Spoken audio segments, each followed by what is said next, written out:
Dimanche 7 septembre. Je ramasse les branches mortes dans la forêt, elles annoncent l'automne. Je les dépose dans les cendres du feu de camp, elles annoncent la fin de l'été. À chaque branche, c'est un cycle en moi qui s'achève. Rien de visible encore, mais à l'intérieur, le changement est déjà là. Au milieu de l'été, j'ai parlé de rebranding, je pensais à mon image. Mais c'est allé plus loin. Mes habitudes, ma vision du monde, ma manière de vivre, mes relations. On m'a toujours décrite comme solaire, mais aussi intransigeante dans mes relations intimes. Aujourd'hui, je deviens intransigeante avec le reste du monde. Ça a commencé doucement il y a 10 ans, ne plus rire aux blagues nulles, ne plus sourire pour faire plaisir, puis oser m'isoler quand je me sentais pas bien. Aujourd'hui, je peux dire simplement « je suis pas à l'aise en fait » et rester droite dans ma position. Allongée sur un hamac sans connexion, je comprends. Je n'ai pas de problème de sociabilité. Mon seul problème, c'est juste de me forcer. Au début d'une relation, les débuts sont toujours fragiles et ça, j'arrive pas à le rentrer dans ma tête. Je sais en amour, mais en amitié, ça rentre pas dans ma cabeza. Je n'arrive pas à accepter le fait qu'il faut prendre son temps en amitié. Je veux des amitiés fusionnelles. Je veux des amitiés comme quand on était au lycée, ou au collège, ou en primaire. Je veux des amitiés où quand tu commences à traîner avec une fille, ça devient ta meilleure amie et tu restes avec elle. Je n'arrive pas à me faire à l'idée que les amitiés quand t'es adulte, c'est plus lent, c'est plus slow. Je sais même pas en fait comment ça fonctionne. J'ai l'impression de voir que des gens qui sont comme ça. Et moi je me sens mal de pas avoir mon humain où je suis comme ça. J'arrive pas à imaginer qu'il y ait des amitiés qui sont lentes et en mode c'est ok. Je sais qu'on a tous une vie différente, ça veut pas dire qu'on doit être toujours les uns sur les autres. Mais je comprends pas les codes de l'amitié. Du coup j'apprends par cœur les choses que je dois comprendre. J'apprends par cœur qu'une amitié ça se construit étape par étape. Alors comment se retrouver dans des étapes si on n'est pas dans le même travail, ça je ne sais pas. Si on n'est pas à la même école, je ne sais pas. Faut bien que deux humains discutent pour se retrouver au même endroit, au même moment. Prendre les règles, ça va. Les comprendre, ça va un peu moins. Et avoir l'occasion de pratiquer, ça va pas du tout.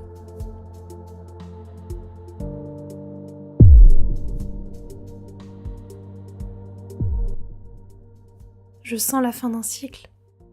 Au lundi 8 septembre, je reprends le travail. Les appels qui sonnent, les évaluations, les obligations. Je le fais par nécessité, avoir une bonne image, partir au bon moment, respecter mes engagements. C'est juste une question d'image. Mais je sais que je partirai. C'est juste qu'une question de temps. Rester dans un environnement malsain, c'est incohérent avec l'idée de se vouloir du bien. Ces derniers jours, j'ai lu Nos richesses par Kawther Adimi. Je suis désolée si j'ai écorché le nom. C'est un livre un peu... Franchement, sincèrement, en fait, j'ai fait aucune recherche. Je ne saurais pas te dire si c'est de la littérature, un roman totalement inventé. En tout cas, c'est un roman qui suit plusieurs temporalités sur quasiment 100 ans en Algérie. On suit l'histoire d'une librairie, d'un libraire qui crée après une maison d'édition, qui part à Paris pendant la Seconde Guerre mondiale. On suit les révoltes, on suit la Révolution, on suit l'après, on suit les meurtres qui ont eu lieu, les massacres. Et j'ai adoré. C'est pas mon style de livre habituel parce que je lis que de l'imaginaire normalement. Et comme j'avais du temps à tuer parce que je fais beaucoup d'activités où il n'y a pas internet, c'est le moment de liquider un peu tous les livres audio que j'ai. C'est typiquement le genre de livre que j'achète et que je sais que je vais écouter uniquement sur Audible parce que je n'arriverai jamais à mettre dans un lit pour lire Nos richesses par exemple. Du coup je suis super contente. J'avais lu un autre livre qui était vachement intéressant. Alors, je vais dans ma liste des livres terminés. Oh mince, ah si, j'avais lu par exemple Alabama 1963. Enfin lu, je l'avais écouté sur Audible. Ça aussi, Alabama 1963. C'est typiquement, ça traite de la ségrégation avec un détective privé dans les années, je sais plus combien, en 1963, c'est dans le titre. Je peux pas me poser pour lire des choses comme ça. Du coup, c'est trop cool parce que j'ai l'impression que je prends plus de culture. Avec Audible, j'arrive littéralement à écouter des trucs que je ne pourrais jamais lire. Ça me fait sortir de ma zone de confort et j'adore ça. Pour en revenir au livre Nos richesses, j'essaie de me renseigner petit à petit sur l'Algérie, sachant que je ne cherche pas spécialement les informations, j'attends qu'elles viennent à moi. Quand les informations viennent à moi, quand je les cherche pas, souvent c'est des informations qui sont utiles pour moi au bon moment. Comme ça, je suis pas overwhelmed par les informations, je tombe pas dans la désinformation. Non, tranquille. Je pose mon intention que je veux me renseigner et je patiente et les choses arrivent point par point, dans une suite logique et cohérente. C'est toujours comme ça que ça se passe. Du coup, le fait d'avoir lu Nos richesses, en parlant qu'il y avait des pénuries de papier. Par exemple, les librairies, elles avaient plus de papier pendant la Seconde Guerre mondiale parce que l'Algérie était une annexe, pendant que les soldats algériens venaient aider la France et après ils se sont fait jeter comme des cacas.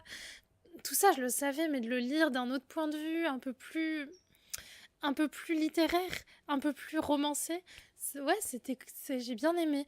Après, j'ai pas assez de culture historique pour te dire si oui ou non tout est vrai ou faux, parce qu'il y avait quand même Albert Camus.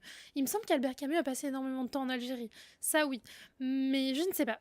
Je t'avoue que j'ai pas les bases. Je me renseignerai ou pas. Par contre, il y a un point négatif dans ce bouquin que j'ai pas spécialement apprécié, c'est que comme au début j'étais pas trop concentrée parce que je fais d'autres activités, je suis en train de courir à droite à gauche ou... Bref, j'ai la tête ailleurs en fait, j'écoute un livre audio, j'ai pas l'habitude.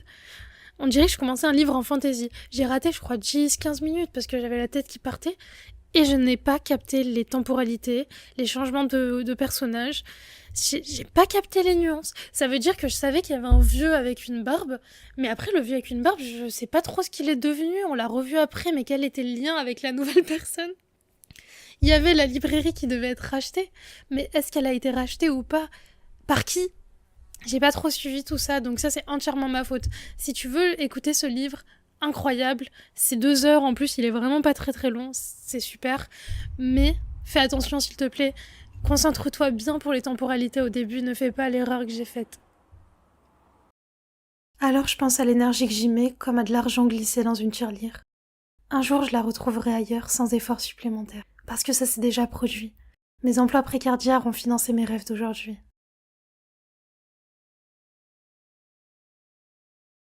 Aujourd'hui c'est une bonne journée. Je te l'ai pas dit, mais j'étais malade hier. C'est-à-dire que je viens de passer les 2 derniers jours totalement malade avec, tu sais, derrière l'œil, la migraine qui tape. Quand tu baisses ta tête, t'as des vertiges et t'as tout le temps envie de dormir, même la journée à 14h, à 15h, qu'importe en fait, tu dors tout le temps. Juste le fait que mon système nerveux se repose et commence à relâcher la pression, c'est pas un signe sérieux, ça veut pas dire que je suis sur le bon chemin. Jeudi 11 septembre, la Slovénie. Un pays que j'affectionne comme la France, j'aime sa terre. Le fait qu'il soit dirigé par une femme me plaît. Mais je me fais pas d'illusions. Les pays se ressemblent, certains jouent mieux la comédie que d'autres. Quand on est étranger, c'est plus dur de s'intégrer dans un pays qui fonctionne bien. Pour ne pas casser la dynamique, les corps étrangers sont mis de côté. J'ai lu des témoignages de médecins, ils faisaient passer des Slovènes avant, même si l'étranger était arrivé à l'ouverture. Ça va contre mes valeurs. Mais que pèsent mes valeurs face à la sécurité, la forêt et de la nourriture qui a du goût?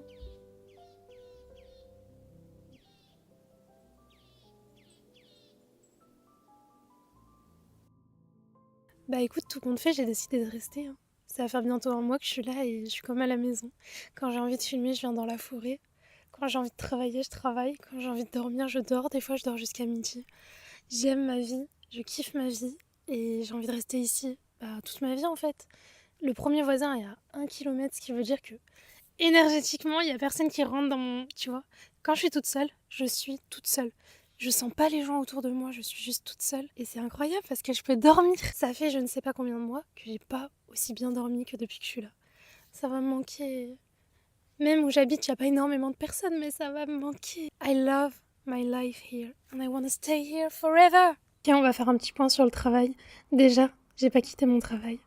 Oh, non, je suis juste partie en vacances pendant 3 semaines. Mais c'est pas grave parce que mon illustratrice, elle m'a répondu, elle est ok pour travailler sur mon projet. Ça veut dire que là, je lui ai envoyé tout ce que j'avais envie de lui envoyer. J'avais envoyé le mood board, je lui ai envoyé les inspirations, je lui ai envoyé le style, je lui ai envoyé la vision, tout. Mon bébé, bon. J'ai un petit moucheron, mais je pense qu'il va rester. Du coup, je lui ai envoyé tout ce que j'avais besoin de lui envoyer et... And she said yes. Elle va juste faire un petit check-up, elle va vérifier ce qu'elle a besoin de vérifier, elle va faire son travail en fait de professionnelle, d'illustratrice, et elle va revenir vers moi avec un devis. Le moment le plus difficile. Mais j'ai eu une rentrée d'argent en parallèle que je n'attendais plus et qui datait d'il y a 2 ans. Donc je me dis que d'un côté ça compense mon illustration et je suis très contente. Si tu te demandes pourquoi je veux faire une illustration, c'est parce que j'ai envie d'avoir plein de styles différents dans mon intro.